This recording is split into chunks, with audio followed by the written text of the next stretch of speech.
Hello there. What's going on, everybody? Today we're going to be talking about Star Wars Legion in the year 2020. So happy new year to everyone. Hopefully your January is going quite well. Today I just thought it would be a good idea, and I've been doing this with other games as well, to talk about all the stuff that we know as well as what we might expect. So there will be some predictions in this video, but I'm going to be talking about Legion in the year 2020. So up first, good news about all of the stuff that was supposed to be coming out in December that had gotten pushed back into January.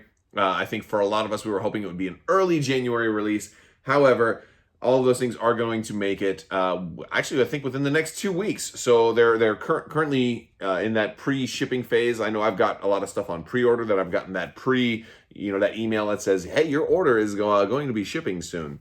So it looks very, very good for a lot of these products. So that's awesome. And that means the Trooper expansion's huge. All 4 factions are getting a Trooper expansion. Your downed escape pod with R2-D2 and C-3PO, that is coming. Luke and Vader, the operative versions, those are coming, as well as the Imperial Bunker, which I know some of you guys are kind of on the fence about. So be sure to stay tuned because I'm excited about that. I'm going to use it. I'm going to unbox it, and we're going to take a look at it. So we have to wait for it to come out. But that's going to be a very, very cool January. But now once that happens, now that's an awful lot of products to land in 1 month. Admittedly, it wasn't all originally planned to be out in the same month, let alone the same day, because I believe it's the 24th or something like that. They're all set to show up on the 24th.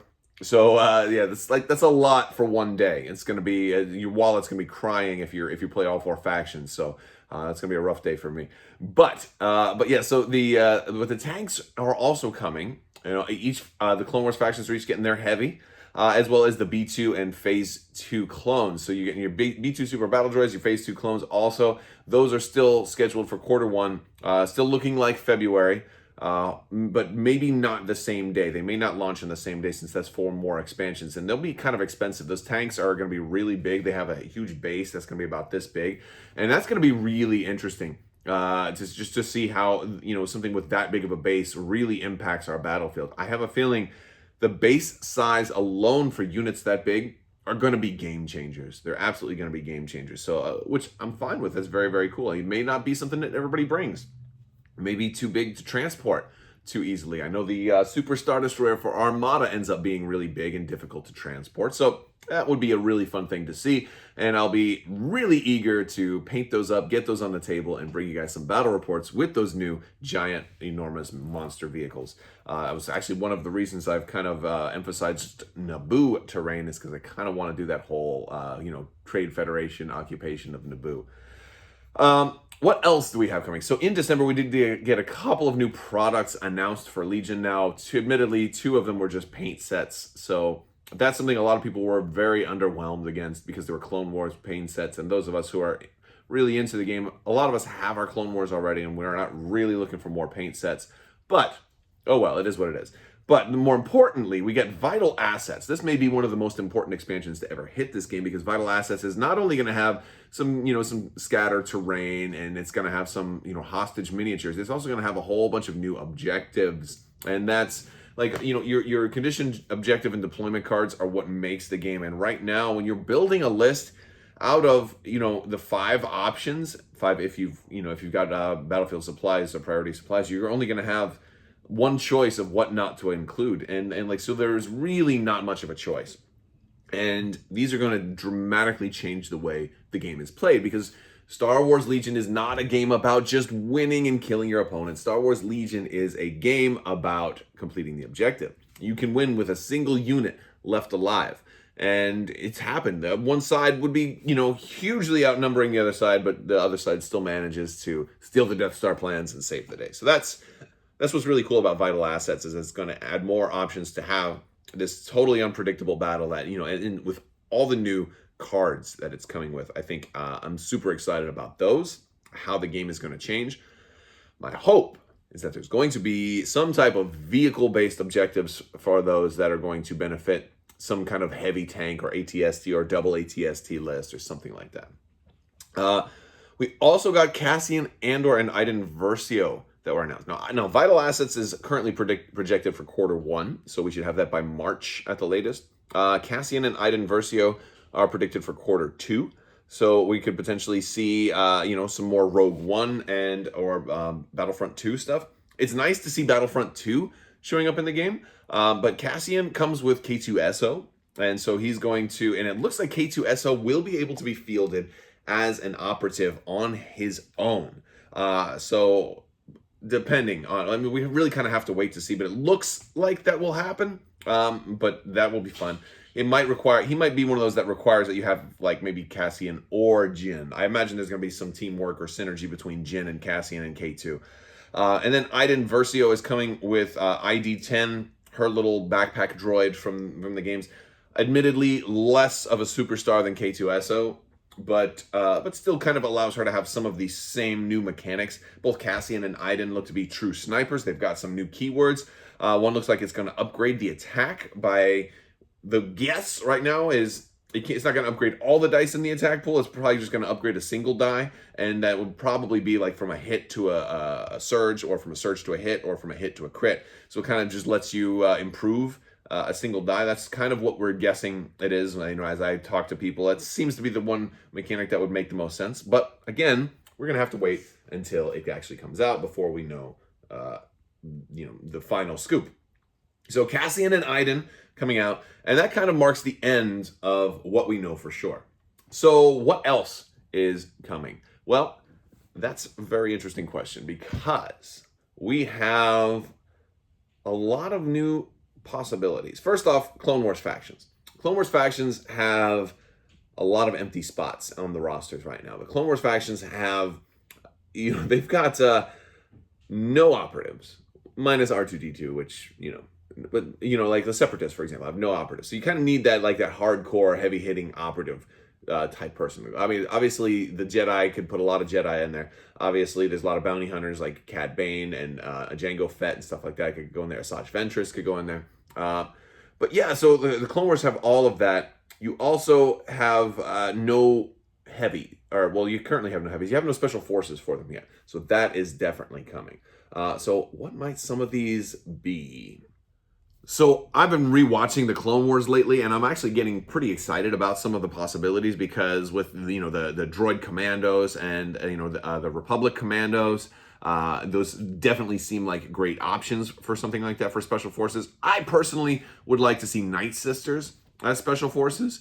Although you could make the argument that Night Sisters could be support even if they were mounted, or you could even make them core. But I think if they're going to be using the Force, I would love to see generic Force users. I want to see generic Jedi Knights. I think that could work as special forces. And I mean, gosh, just rewatching the Clone Wars is giving me a ton of stuff. Additionally, with the new Destiny set, they recently released all of the cards that are going to be in the next Destiny set, like on Facebook. I'm probably going to make a video going over those, because there's a lot of hints of future content when you look at stuff like this. Like General Krell, for example, is heavily featured in this latest Destiny set, and I think he would make a great, a great new character for the Clone Wars factions, as he was kind of like a bad guy, but he was a Jedi, so you could probably make it two different versions of him, or you could come up with some type of traitor mechanic or some type of betrayal aspect. I feel like there should definitely be, I think there's enough cases, especially in the Clone Wars, of characters switching sides. We've seen a lot of that, and I think you get a lot of that in the Clone Wars, especially with Asajj and like the Dark Disciple book. You can see like there's kind of some of that going on, which I'd be super excited to see all of that. So basically, the Clone Wars factions need a lot of stuff. I think the Cassian and Iden may actually be the start of a whole new wave.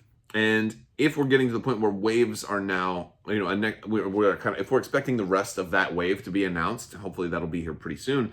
There may be a new wave structure, because waves had basically been 6 expansions, 2, 3 for the Empire, 3 for the Rebels, and like different stuff like a core, a heavy, and a support or something like that. So if that's happening, now that we've got 4 factions, we may see waves happen in an entirely different structure. Maybe 1 per faction, but all 4 factions. So we might see only 4 expansion waves, but then at the same time, we may see 8 expansion waves. It all depends on, if they want to overload. hopefully not overload. But and I also wouldn't be surprised if we saw more Clone Wars than Empire and Rebel, at least for this next year. Sub-factions is something else I want to talk about. Sub-factions are something that have been hinted at for a while. I feel like it may be a little bit too soon to do sub-factions, at least in early 2020. I think by late 2020, we could probably get there. I feel like the Empire and the Rebels are ready for sub-factions right now, but I think the Clone Wars factions kind of want it the most. Specifically, what was hinted at, it was, Gungans as a sub-faction, and I think Geonosians as a sub-faction. Was just watching a Clone Wars episode on Geonosis just the other day with the Queen and the worms and the mind control and all of that. And, so I feel like there's a lot there that can be done. But sub-factions right now, I feel like would be rough because the factions themselves have very, very few options that you can really put into an army. Now, if they get the Clone Wars factions really going farther this year, then I think by like third or fourth quarter, we might see some stuff with sub-factions. I know a lot of people want Wookiees as a sub-faction, and it's really unclear exactly how sub-factions are going to work, because people want to be able to run Wookiees with the Republic, and it's possible that sub-factions could eventually allow something like that to happen. But additionally, sub-factions could have their own rules. So a Wookiee sub-faction could be as simple as Wookiees don't require a commander, or maybe they'll make a new Wookiee commander, but maybe Wookiee sub-factions don't need any core and they're going to run all special forces. And this way you just buy more Wookiees and you're good to go. I mean, I think to do that, you probably need, at least 2 more Wookiee options. Like you would need a Wookiee commander, and you would need probably some type of Wookiee support, or maybe, maybe Chewbacca swinging like Tarzan style from an Ewok thing. I don't know. Well, because you could run Chewbacca, you could run Tarful. Tarful's somebody else who is in the Destiny art. And the thing is, it's not just a game thing. Like, right, when they commission art, they can use that art for any games they want. So if they are commissioning art for Tarful, it might be more than just Destiny. So that's exciting. But yeah, so sub-factions would be a fun thing to do. I'm definitely looking to run Gungans. I'm definitely looking to have a Jar Jar Binks commander, or at least operative. I could see him being Bombad General. I'd love to be able to talk Gungan across the table too. I think it'd be a lot of fun. But that's really all just prediction. The big things are coming soon, and I think the 24th is going to be a real big day for Star Wars Legion. Hopefully it'll get some Imperial players away from Shore Troopers a little bit and maybe starting to play Stormtroopers a little bit more, since there's a lot of Stormtrooper specific upgrades there, since it's basically Stormtrooper only. It's basically that first core unit only in these trooper upgrade packs. So that's going to be interesting to see if it's strong enough to have the pull to kind of bring players back to their roots. The biggest impact, I think, is going to be on the Clone Wars faction, since those are the only core they have right now. So it's totally upgrading what they do have. One thing the Clone Wars don't have, though, is that initial, set of units like your medical droids. The Clone Wars factions don't have, the officer and the comms technician and the medic and the little astromech. Like they don't have that stuff yet. So that probably should be coming. I think they confirmed that those would be coming as well. So that should be coming. Should be coming in 2020, to be honest. And if it happens, it's going to really hurt the super battle droids and the Phase 2 clone troopers if, you're going to have your Phase 1 clone trooper has, 8 different or like 10 different options, and your Phase 2 has half as many options. I think people are going to be like, well, why do I want to buy a whole bunch of these new core when the Phase 1s are just as good or even better, perhaps? I don't know. We're going to have to see. But that's about all I've got for 2020 for Legion. I can't wait to see what they announce. Maybe we'll see some stuff that's even bigger. There was some hints that really big stuff might be coming at some point on a different scale. And that excites me very much. All right, guys, that's all I've got for you today. I want to thank you all so much for watching. Big thanks to the patrons. Make sure you subscribe and leave a comment. Give the video a thumbs up if you liked the video. And if you want to follow me on social media, I got links down in the description below. Also, big thanks to the patrons. You guys are amazing. There's links to Patreon as well if you're interested in supporting the channel. I will talk to you guys later. Thank you so much for watching. And as always, have a great day.